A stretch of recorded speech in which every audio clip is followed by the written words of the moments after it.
The NBA season is near its conclusion. Only two teams are left in the quest for the Larry O'Brien. What is at stake, and what kind of legacy will they and their star players have with the championship? First, like and subscribe to my channel and to my social media. Anyway, for the Celtics, a championship is an absolute must. Back in 2018, Jaylen Brown confidently told Taylor Rooks that he would be a 5-time champion by the time he is 28. Well, he turns 28 this October, and he's already short 5 championships. Look, we know Taylor Rooks makes these pros talk delusional during their sit-downs, and as someone that's met her once, I get it. But that interview in 2018 drives home the point that the Celtics have massively underachieved. Since the 2017 season, the Celtics have reached 6 conference finals, and so far, they have only made the finals twice. Last season, they nearly clawed their way out of an 0-3 hole. This season, they had by far the best regular season in the entire league. They should be the easy favorites to win it all, but there are question marks for Tatum. Is he a top 5 player? Is he the best two-way wing in the game? Is he even truly a superstar? Those are valid questions, and Tatum from a legacy standpoint cannot afford to lose to the Mavericks. If Boston does, we have to seriously question if Tatum is that guy. Tatum's saving grace, however, is that he's only 19. But Jaylen Brown is 27 and has a few more months to back up his claim that he's winning 5 rings by 28. Regardless of how this postseason goes for the Celtics, I do not believe Brown will win 5 rings this year, and that is disappointing for a team that on paper should probably have at least 3 rings by now. As a Lakers fan, it's actually awesome that they have not won since the Bush administration, but the Celtics have looked like a different team this season, a more focused team, and a championship could jumpstart another Celtics dynasty. I really hope this isn't the start of a dynasty, but back to Tatum. Where would a ring even rank him all time? He has to at least be a lock for the top 75 at this point, right? A ring, 2 finals appearances, 3 first-team All-NBA selections, and a versatile two-way skill set is definitely a top 75 player ever. That's probably enough to rank him top 50, but I don't know. What do you guys think about that? And now for the Mavericks. A ring will validate Luka, Kyrie, and Kidd. Luka's been seen as a future face of the league since the Bobo year. He has been one of the most productive players in league history, not just now, in the league's entire history, before even entering his prime. The caveat of Luka is whether you can win with his heliocentric style play, a brand of basketball that has been largely unsuccessful, especially at the level of ball dominance we have seen from Doncic. A championship will validate his style of play.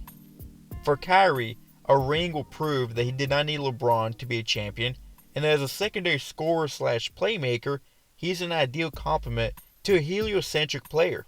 And for Jason Kidd, his coaching career will be looked at differently, from the laughingstock he initially started off as to one of the best in the business. The Mavericks will also be the second team in league history to win a championship as a 5th seed or under. The last time that happened was when fellow Texas team, the 1995 Houston Rockets, won as a 6th seed. To win a championship, it would involve being 4 50-win teams. The last time that happened was in 2010 when Kobe's Lakers achieved that feat. For Luka, does winning a championship at 25 while being an MVP caliber player since his second year in the league put him in the top 30 all-time discussions? He is obviously that caliber of a player from an ability standpoint. There are very few players that we can confidently declare are better than Luka, and they're the guys in the top 5-10 discussion. But he's only played in the NBA for 6 seasons, and he's under 26. It feels premature, but what do you guys think? For Kyrie, he is a NBA 75 lock.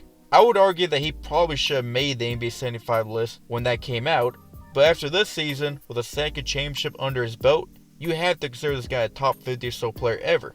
We know skill-wise, he is a top 5 player ever, but his size and his actual skill set, which includes playmaking and defense, makes him more of a second option than a true franchise cornerstone. It is those cornerstone players that should be considered top 30, top 40 all time, which I don't believe Kyrie is. He has a very spotty track record when he's the best player on the team, but Kyrie's up there with anyone else. Another interesting dynamic in play is Kyrie playing for the Celtics in the past and Porzingis playing for the Mavericks in the past. For this finals, we will see which team was validated with their decision to part ways with one of those two. For the Celtics, they want revenge for Kyrie stepping on Lucky. Fucking losers, by the way. Get over it, Boston. And for the entire league, this championship is without question the start of a new era. No LeBron, no Steph, no Durant, no Kawhi, and no Butler. All of them were part of the same era. The guys that dominated the 2010s and stayed dominant in the early 2020s. I know that's a stretch for Butler, but his postseason play in the past 5 seasons has been comparable to theirs for wherever that is worth. All of them are still all-star caliber. All of them have been to at least one finals in the past 5 years. But all of them are also at least 32 years old. They had their time. Their deep playoff experience was helpful in the early 2020s when the new era was still green and inexperienced for the rigors of playoff ball. But in this finals, we now have 2 teams that are led by players under 27. Both teams have key players that were part of the older era, but the cornerstone is someone that is part of the new era. When LeBron won his first ring, he was 27. When Steph won his first ring, he was 26.